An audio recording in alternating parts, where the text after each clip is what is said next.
कुछ जानवर ऐसे जिनकी मांस को खाना उनके लिए गुनाह यानी पाप है। इसमें नंबर 1 पर सूअर आता।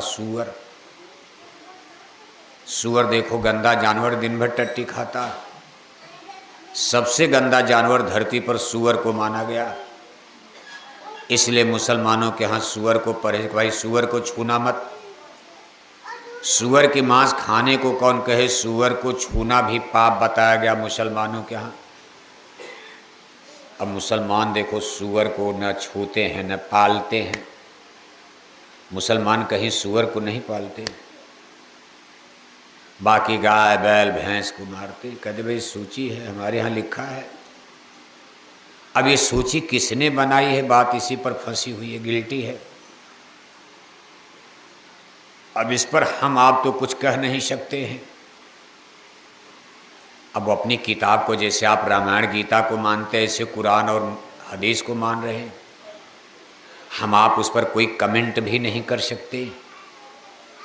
लेकिन मुसलमान विद्वानों में भी धीरे धीरे ये बात उभर रही कि आखिर ये सूची बनी कैसे, किसने बना दिया। क्योंकि उसी कुरान में लिखा रूहों पर रहम करो। जैसे आपके यहाँ कहा गया जीवों पर दया करो, ऐसे उनके यहाँ लिखा गया रूहों पर रहम करो। मुसल्लम ईमान रहमान मुसलमान कहलाता।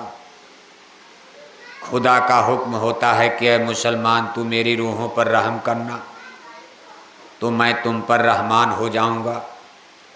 तौहीद, नमाज, ज़कात, रोज़ा, हज, दीन, ईमान, इस्लाम के 5 वसूल बताए गए। जहाँ खुदा यानी भगवान का ही आदेश हो रहा, वही भगवान वही खुदा जो ये कह रहे हैं कि हे मुसलमान रूहों पर रहम करना, जीवों पर दया करना।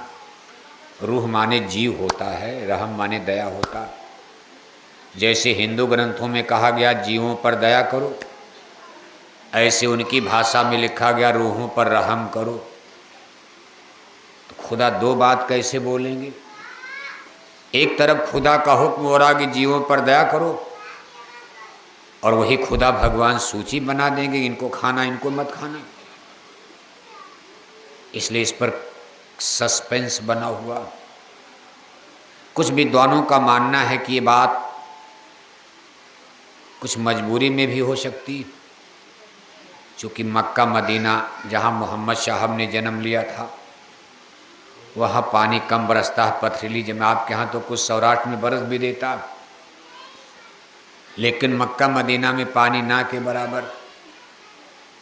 अनाज कम पैदा होते थे। 1400 साल पहले जब मोहम्मद साहब ने जन्म लिया, जिनसे मुसलमान धर्म चला, जनता को जब पैगंबर मोहम्मद साहब ने संदेश दिया, जनता शाकाहारी शुरू में तो होने लगी। जैसे मान लो आज भारत में बहुत हिंदू मांस खाते हैं, बल्कि संख्या कितनी 80% पूरे भारत का, गुजरात का नहीं। उसमें गुजरात, महाराष्ट्र, राजस्थान, उत्तर प्रदेश, बिहार, बंगाल सब जोड़कर पूरे भारतवर्ष का एक आंकड़ा है कि 80% हिंदू इस समय भारत में मांस खाते। 2025 में 20% हिंदू शाकाहारी और 80% हिंदू 80% मांसाहारी। मतलब एक हिंदू शाकाहारी तो 4 हिंदू मांसाहारी। इस समय जितने हिंदू भारत में शाकाहारी, उसका 4 गुना हिंदू भारत में मांसाहारी। आंकड़ा कुछ खतरनाक है। लेकिन मान लो जैसे जय गुरुदेव मिशन की तरफ से प्रचार हो रहा कि भाई आप शाकाहारी सब लोग बन जाओ, तो गुजरात में बाढ़ नहीं आएगी, तूफान नहीं आएगा, भूकंप नहीं आएगा।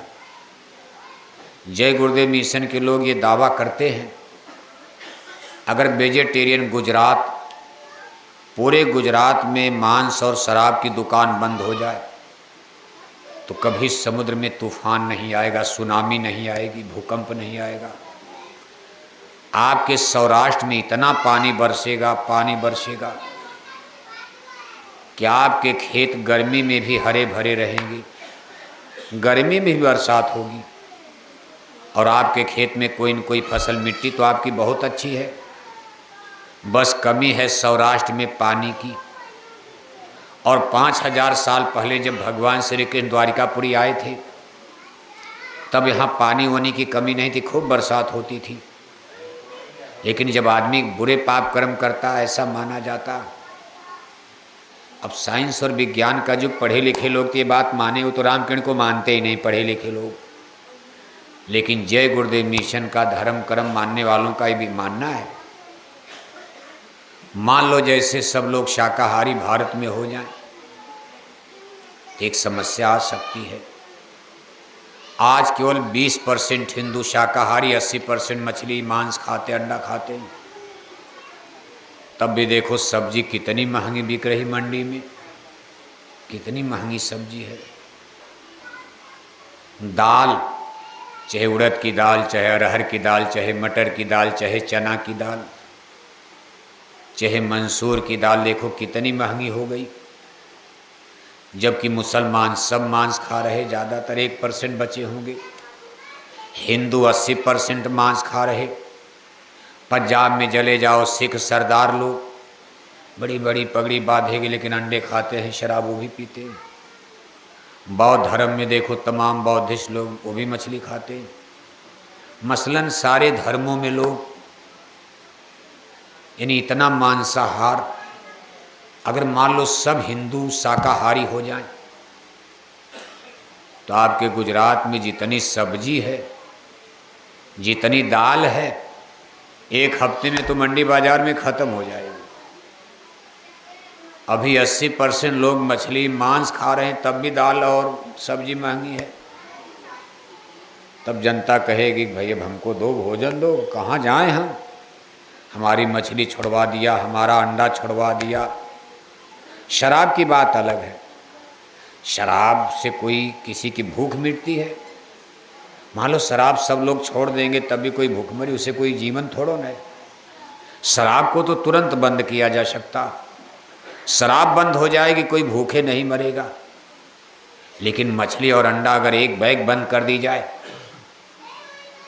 तो भारतवर्ष नहीं पूरे संसार की आबादी इसमें 8.25 अरब के करीब बताई जा रही। इतनी जनता को वेजिटेरियन प्रोडक्ट्स, शाकाहारी भोजन, शाकाहारी चीज़ें देना 8.25 अरब जनता को बहुत कठिन हो जाएगा।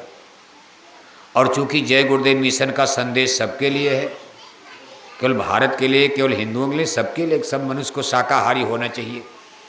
लेकिन मान लो अगर हमारी बात को या गुरु जी की बात को मानकर सब लोग शाकाहारी हो जाएं, इतनी सब्जी, इतना दाल, तो जनता में देखो तिल मिलाहट हो जाएगी, हाहाकार मच जाएगा, भाई दाल नहीं, सब्जी नहीं, भोजन कैसे होगा। तो इस पर एक व्यवहारिक संकट आ सकता।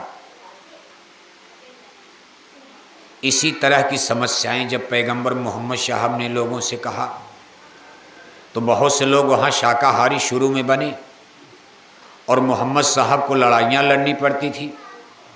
मोहम्मद साहब लड़ते रहे, रोटी की कमी, भोजन वहाँ होता, अनाज कम होता था। लोगों ने आग्रह किया कि हुजूर हम कब तक भूखे लड़ेंगे। 2-2 दिन बीत गए, उनको रोटी नहीं मिलती थी लड़ाई लड़ने वालों को। जनता के पास इतना अनाज सब्जी था नहीं कि लोग पेट भरें। ऐसा माना जाता कि पैगंबर मोहम्मद साहब ने कहा अच्छा चलो। लोगों ने कहा हुजूर आपने तो शाकाहारी संदेश दिया, जीवों पर दया करो। ऐसा माना जाता शायद उस समय उन्होंने कुछ ऑर्डर कर दिया होगा। जैसे मान लो आज गुजरात में, सौराष्ट्र में सूखा पड़ जाए, वैसे ईश्वर करे ऐसा ना हो। मान लो कभी 2 साल पानी न बरसे, नर्मदा मैया का पानी सरकार कितना यहाँ पहुँचाएगी जब सूखा पड़। मालूम मध्य प्रदेश में भी सूखा पड़ गया, नर्मदा मैया ही सूख गई। समुंदर का पानी आपके किसी काम का नहीं है, न पीने लायक है, न खेती लायक है। सब में एसिड है, नमक है। खेती में डाल दोगे सब कपास उपास गल जाएगी, पियोगे तो आपको बीमारी लग जाएगी, पेट खरा, इतना नमक इसमें समुद्र के पानी में। और 2 साल मान लो सौराष्ट्र में सूखा पड़ गया, सारी फसलें किसानों की सूख गई, नष्ट हो गई, लोग भूख से मरने लगे, बच्चे आपके भूख तबाही से परेशान हैं। मान लो उस समय लोग अपना जीवन जीने के लिए, भूख बहुत खराब चीज़ है। कहा भूख बड़ी है कुतिया करे भजन में भंग, ताको टुकड़ा डाल के भजन करो निशंग। अगर भूख लग गई, कहा भूखे भजन न होय गोपाला, ये ले लो अपना कंठी। क्यों छगन भाई? छगन भाई भी पूजा वूजा भजन वजन सब छूट जाएगा अगर भूख लग जाए, रोटी ना मिले 2 दिन। तो रोटी तो बहुत बड़ी चीज़ है जीवन के लिए। हम लोग जोगी सन्यासी तो है नहीं कि 2-4 दिन तपस्या कर लिया जाएगा, बर्दाश्त कर लिया जाएगा। बकरी की तरह आदमी दिन भर कुचुर कुचुर खाता, फिर भी भूख लगी रहती है। 2 बार नाश्ता करना, 2-3 बार भोजन